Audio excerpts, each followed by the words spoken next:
Well, sir, it's a few minutes past 9 o'clock in the morning as we enter the small house halfway up in the next block now, and we find Mrs. Victor Gook and her son, Mr. Rush Gook, not in the kitchen, not on the porch, not in the living room or dining room, not upstairs, but high aloft in the attic. The light is inadequate, and we're barely able to discern our friends. Young Rush is saying discontentedly, Gosh, but it's dark and stuffy and miserable and hot and dusty up here. Yes, hurry up and open the window. Well, I'll peel off my shirt. Open the window first. We have to have light in the air before we choke. Atmosphere like this makes an individual feel mean. Keep a person up here 8 minutes and they're liable to get the impulse to face their grandmother one upside the snoot. I was reading in the newspaper where 4 guys were cooped up in a boxcar and they got to sticking pins in each other's flesh and... Slide that window up, will you? I'm trying to. It works stiff as a horse. You want some help? I'll get it. Ooh, ish, what a nasty noise. Gives you the willies. Fresh air feels good. Yes, move to one side so a little blows on me. Wow. What's the matter? Well, that's what's become of Rooster Davis's taped-up tennis ball. Is it on the porch roof? Yeah. Wonder if I'm still little enough to climb out of this Look, window. Sonny, we're up here for work. We've put this attic off and put this attic off. Now that we're here, let's make every minute count. I know it's not pleasant on a nice summer morning to have to breathe this awful stale Hey, old air. Bluetooth! Bluetooth Johnson's strolling up the street. Well, leave him stroll. Now the first thing... Bluetooth! Hey! All right. He can't locate me. He's staring at the house, but the tree hides me from view.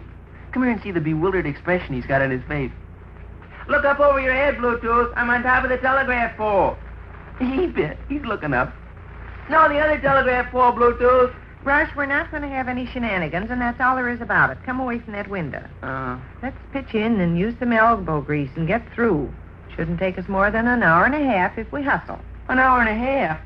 Mom, are you calmly telling me we have to skulk around in this horrible... You can cut out the complaining and bellyaching right here and now, mister. Oh, but holy smoke, flesh and blood can't endure. Just forget about flesh and blood. We planned to get after this attic way early this summer when school first let out. Goodness, your vacation's almost over, and we're only just tackling the job. You've stalled me off and stalled me off. I've got you up here at last, and I don't want to hear any grousing and sobbing. You sitting down. I might as well sit down while you're telling me. Get up from there this second. When was it? Just last Thursday? We're all set to clean the attic, and I let you traipse off to Towanda or someplace? You said then you'd work like a beaver straightening around up here. Oh, for mercy's sake. Oh, doggone it. Well, can't you stand on your feet? That's a fine lot of sympathy to give a guy that falls down and almost murders herself. Hurt yourself? Sure. Well, I imagine you live. What'd you trip over? Half-wit popcorn popper. Pick it up and lay it on the trunk. Oh, to sling it out the window and smash it in 8 million fragments. It's strictly your own fault. You're the party that tosses that popcorn popper up here on the floor. When I put it away, I lay it carefully on the steps. I'd like to broke my leg. Rub it a little. I've got everything pretty well organized in my head, how we're going about this job. You do exactly what I tell you to do and report promptly the minute you finish each little assignment, and that way, working together, we'll be down... Listen. I heard somebody. I don't hear anybody. Probably Bluetooth Johnson prowled around hunting for me. He couldn't locate my voice, and I'll bet $40 he's out in the yard looking all over. Let's put Bluetooth Johnson and everything else out of our minds for the next couple hours or so. Next couple hours or so? You said an hour and a half. I don't know how long it'll take us. I know this much, though. We're going to stay till we get done. My leg hurts. Most likely you're on the point of death. Now, let's get moving. First thing I want you to do is pick up all the junk that's scattered. And don't tell me listen anymore, either. No, but... You hear that? Hear what? Listen once. Uncle Fletcher, by George. Oh, my. We're in the attic, Uncle Fletcher. No, you don't. Be still. Quiet. You're going to ignore him? Well, I certainly am. It is hardly like you, Mom, to ignore visitors that call at your home. Oh, yes. He just wandered in. He'll wander out again in a minute. Listen to him. First thing I want you to do, Willie, is pick up this accumulation of stuff littering the floor. And while you're busy at that, I'll... What? Poor old Uncle Fletcher. He'll flow away directly. Now, please, Rush, hop in and buckle down. What are you doing? Peeling off my lame brain shirt. I'm about to choke from the heat. Anything to make a diversion. Anything to kill time. And after all those... Uncle Fletcher's coming upstairs. Let's lower our voices. It isn't like you, Mom, to treat flesh and blood relations like they were... flesh and blood relations, my eye. Be fine if he joined us, wouldn't it? We'd get plenty accomplished, wouldn't we? He knows we're around somewhere. Lower your voice. He knows we're around somewhere. How does he? Because all the doors are open. He appreciates we wouldn't go off and leave the house wide open. Upstairs, are you, Sadie? Oh, darn it. He'll track us down. Not taking a bath, are you, Sadie? Might as well give up the ghost, Ma. Yes, we'd feel awful foolish getting caught up here all guilty like we were hiding. Shall I holler to him? Sadie! Mom, shall I holler to him? All right. Hello, Uncle Fletcher. Oh, Ernest. Hey, down there, Uncle Fletcher. Is that you, Rush? Yeah, I'm in the attic. Why? Attic, huh? Yeah, Mom's with me. Why? Come on up. Oh, well, you needn't have told him that. You might have decided to trot on along about it. Glorious morning! Yeah. How are you, Uncle Fletcher? Yes, like the scream is off the bell. Watch out for your head coming up those stairs. Who's this? Now, look, mister, maybe we can still get something accomplished. I'll sit Uncle Fletcher down on the trunk out of our road. You won't want to stay in this hot, sticky, dusty place more than 5 minutes, and then we can go Bumped ahead. into your sidekick, Bluetooth Johnson, outside, Rush. Oh, did you? Yes, I did. You stand out in the yard, and by George, it's dark. Yes, Uncle Fletcher. Now, just imagine you won't want to stay. We're straightening around up here, and we're anxious to get done. Fella gets kind of a sticky sensation. That's because it's so close and airless. Fine.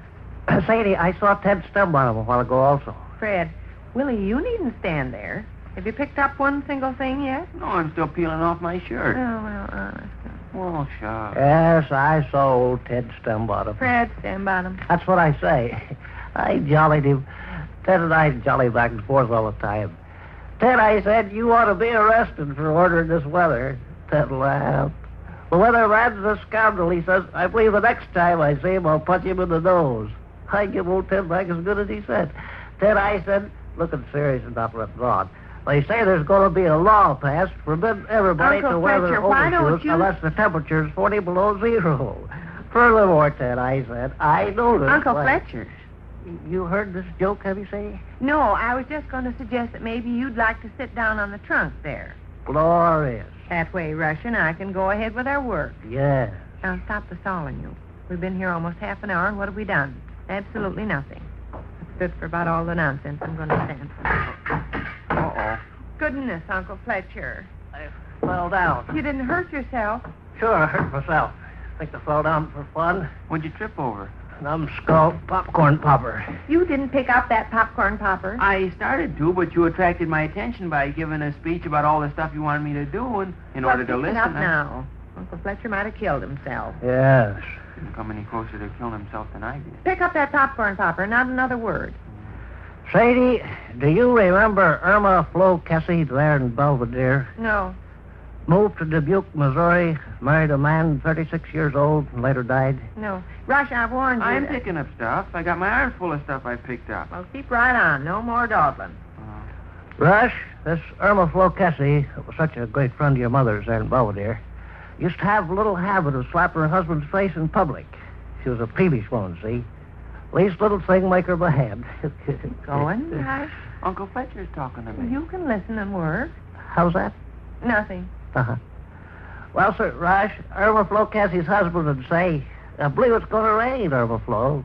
Irma Flo would turn and hit him upside the jaw. Her husband's statement was going to rain rubbed her the wrong way, you understand? Or maybe at the dinner table he'd say, please pass the pepper, Irma Flo. Irma Flo'd smack him for that. Half-wit husband got so that every time he opened his mouth, he'd hide his face in his arms so his wife... My gracious sakes alive. Slipped off the trunk. Hurt yourself, Uncle Fletcher? Sure. Well, how'd you happen to fall off the trunk? It's slippery. Split off. I give up, Rush. Huh? I give up. You mean... We're going downstairs. Oh? Come on, Uncle Fletcher. We're all going downstairs. Fine. Step along, everybody. Attic looks much better now that you've cleaned it up. Yes, doesn't it? Rush makes a nice helper for you. Makes a glorious helper. Which way you headed, Uncle Fletcher? Oh, up the alley, I guess. Towards Tavin's vacant lot? Uh-huh. I'll go with you.